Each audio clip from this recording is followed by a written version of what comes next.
So this story is called Like a Sea Cucumber. The tablet by my bed was calling my name, talking in a very familiar voice, my voice. It was still dark outside. "What?" I said. I had a headache and my stomach felt bad. "I answered some emails and messages for you during the night," said the Clonomics Me Too that ran inside my tablet. Starting out slow. Family, editors, promo, gigs. Get to the point, the reason you woke me. You're giving the keynote at the Klompy annual meeting in Reykjavik. The invited speaker dropped out. You're Klompy's first choice for replacement. The talk is tomorrow morning in Iceland, a long flight. You need to get to SFO by noon. I looked around my room, dimly lit by Me Too's image. An efficiency apartment. Efficient at what? I'd been here 3 months, ever since my marriage broke up. She'd gotten the high-rise luxury condo, her and the new man. I don't want to fly to Reykjavik, I told Me Too. By the way, that's spelled capital E, then lowercase, capital M-E, and then the number 2. So it's kind of a catchy, high-tech product name. I told Me Too. I don't want to fly to Reykjavik, I told Me Too. And Klompy sucks, even if they did make my tablet. I noticed that I wasn't their first choice for the keynote. Am I supposed to be desperate for a moment in their puny spotlight? I don't think so. I negotiated a very fat fee, said Me Too. I was brilliant. The Klompy exec thought she was talking to you. Sally Savio, smart, jaded, nice face, single. She lives on Potrero Hill. She'll meet you at the Reykjavik airport. You're lucky to have a penis, Jerry, if it comes to that. Is it okay for you to talk that way? I'm positioning you as a clueless, lonely writer who thinks too much. Your attitude towards women is a mixture of fear, lust, and empathy. You lifted that from one of my emails, right?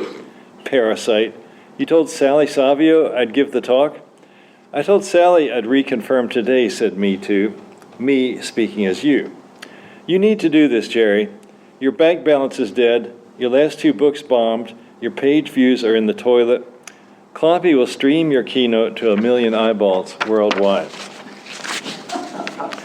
1 million people or 1 million eyeballs, I said, idly hoping to catch Me Too in an error.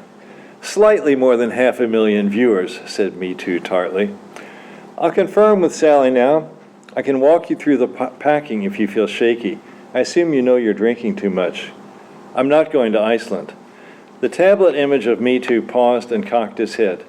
He really did look exactly like me, all the way down to the pores and hairs and lip twitches. Right now he was using the tablet's camera to study my facial expressions. Somewhere in the cloud, his huge, artificially intelligent personality was slyly crunching. I'm glad, said Me Too. I was hoping you'd refuse. You were? Sally and I anticipated this. She offered the option of you presenting your keynote remotely, from here. I felt cornered, and I didn't have an idea in my head. What would I say to a crowd of Klompy employees? Klompy is sort of like Apple, you can imagine. What should I say to a crowd of Klompy employees? They're humorless prigs, plastic perfectionists. I paused. The talk would be when? With the time difference, it's 2 a.m. tonight, here in San Francisco. It has to be live so you can take a few questions. Say we can do it, Jerry. I'll fake it for you. I'll give the talk. You think you're that good?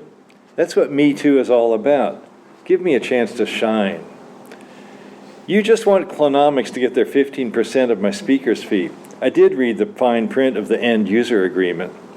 40% shot back Me Too. It's 15% if I book the talk, but it's 40% if I give it. That's in the fine small print. You talk for how long? This was starting to amuse me. I'd get paid, I'd get publicity, and we'd be sticking it to Klompy. At some deep Dada level, it would be disruptive media art. Half an hour, said Me Too, with 10 minutes of Q&A.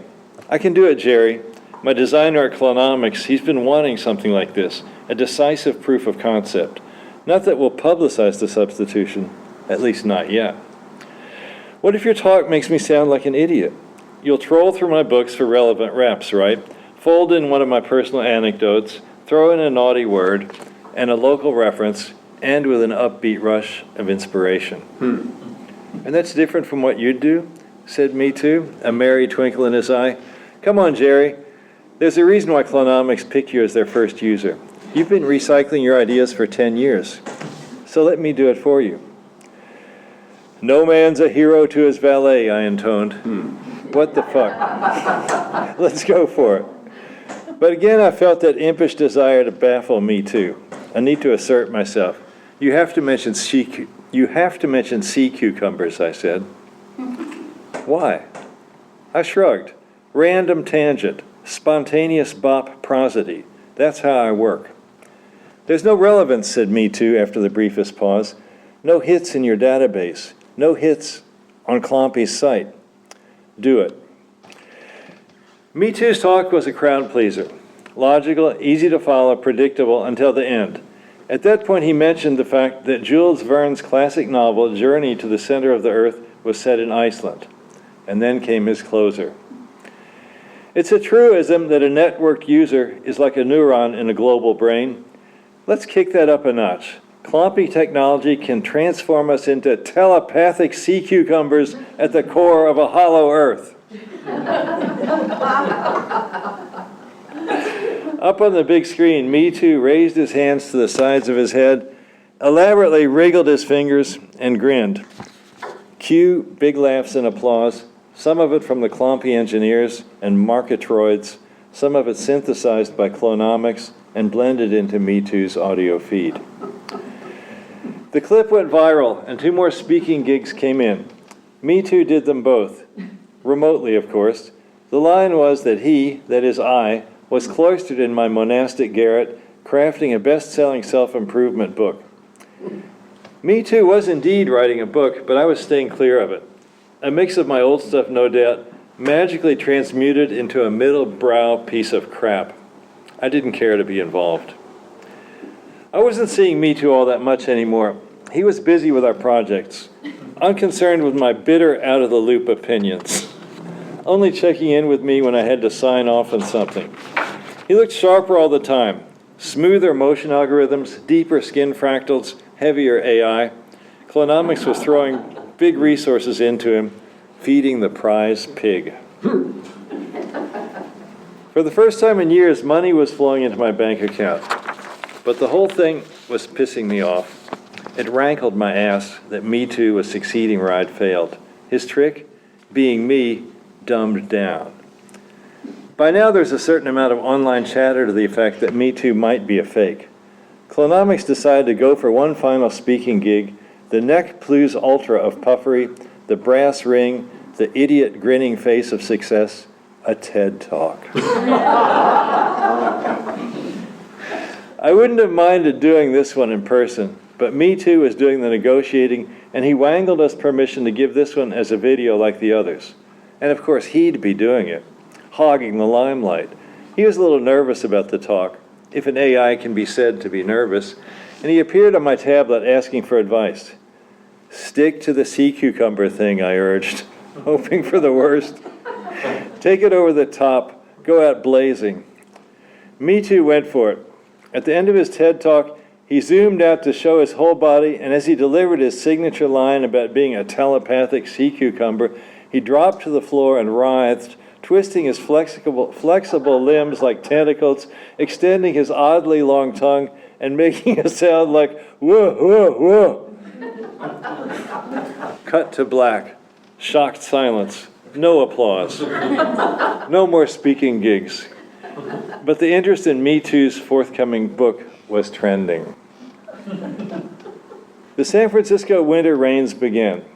I was trying to write a book of my own. Yet another of my freakadelic novels. With my current visibility notoriety, I'd have a shot at selling it, but the novel was coming hard. Mostly I drank, went out for fancy meals, hit gallery openings, and failed to hook up with the women I'd find there. Working with Me Too had ruined my technique, to the extent that I'd ever had one. The way things were now, when I'd meet a woman, I'd start imagining how Me Too would handle the conversation. And I'd think of the fatuous, vapid things he'd say, and then I'd rebel against that and leapfrog past Me Too territory. I'd say something trans-real and bizarre, but I always went too far. The woman wouldn't know what the hell I was talking about. She'd think I was batshit crazy. Net result, sleeping alone 7 nights out of 7. So I was stoked when Me Too appeared on my tablet one afternoon to talk about a date. "It's Sally Savio," he said, preening like a soap opera star. "She got a room at a Union Square hotel. She's ready for face-to-face." "You've stayed in touch with her?" "Since Reykjavik. I think I mentioned she lives in San Francisco. She calls me every couple of weeks. Calls you, really, but we have a dark side shunt that sends the important calls to me." The point is, Sally's ready to close the deal. Your chance to shine, my man. "The physical incarnation of Mr. Wonderful," I said. "Lucky me." "I don't know why you have to be so bitter," said Me Too. "I want my life back," I said. "How soon can I close you down?" "Your contract with Clonomics runs for 3 more months," said Me Too. "And then, if there's mutual interest, we can renew." "Don't wear the black sweater with that shirt. Too corporate. Wear the bright striped one. Be a writer." In silence, I finished dressing and went to the door. "What hotel?" I asked over my shoulder. I had every intention of leaving my tablet on my desk. "I'll tell you on the way," said Me Too, unwilling to release me. In the cab, he put photos of Sally Savio on my tablet, and he played sound clips of her talking. Her voice was wised up and worldly, but warm. A fellow human, just my type. Maybe I could start a fresh life with her. As we pulled up to the hotel, Me Too told me Sally's room number, and then I smashed my tablet on the sidewalk. I watched Me Too's expression as the screen shattered. I was hoping he'd be freaking, but he was laughing. It was like I could never get ahead of the guy. At least for the moment, I was on my own. As I rode the elevator to Sally's room, my worn old heart brimmed with improbable hope. She opened the door for me, a woman my age, her tan face framed by short dark hair. She looked into my eyes, seeing me. Alert, intelligent, alive. "Sally," was all I could say. I wondered if I could grab her and kiss her right now. But this wasn't the moment. Not the moment at all. Because there were 2 other people in the room with her. A cop and a reporter with a video camera. Me Too's grinning image was on a screen on the wall. "I'm very sorry, Jerry," Sally loudly said, "but your con game is over. Klompy has filed charges. This is the man, officer." The cop took hold of my arm.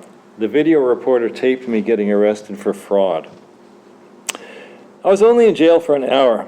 A lawyer from Clonomics showed up and bailed me out. He brought me a fresh tablet with Me Too running on it. Before talking to Me Too, I got the lawyer to give me a ride back to Union Square.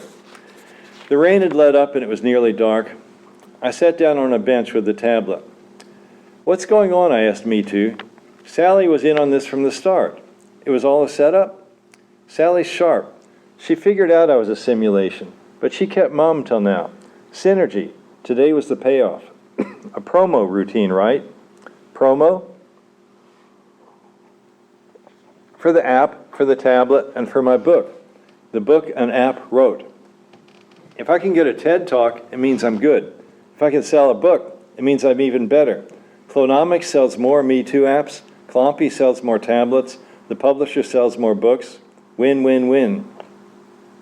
No win for me. We're adding spice to your checkered career, Jerry. You're an eccentric con man now. Why not? You won't do time, and we'll let you keep all the money. Meanwhile, this just in, the publisher is going for a 2-book deal. Your novel, if you ever finish it, plus the book I've been working on. They have no prob with the fraud scandal. No prob at all. What's your asshole book called, anyway? Like a Sea Cucumber. Is that great, or what?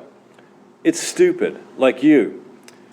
Don't diss me, Jerry. I'm about to tell you that I'm forever grateful for your input on the book.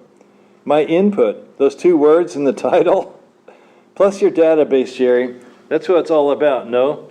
Be a sea cucumber crowns your illustrious and unjustly neglected career, co-written with an AI emulation of yourself.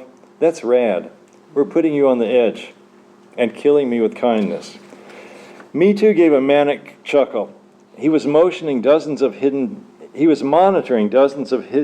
data streams. The cackle rose to a whoop. It gets better, Jerry. Sally just called. Clompy's dropping the fraud charges, and none of the others care. They think it was funny. And hell, our talks are generating traffic. Meanwhile, Clompy refunds all the speaker fees, and tomorrow you make a public apology.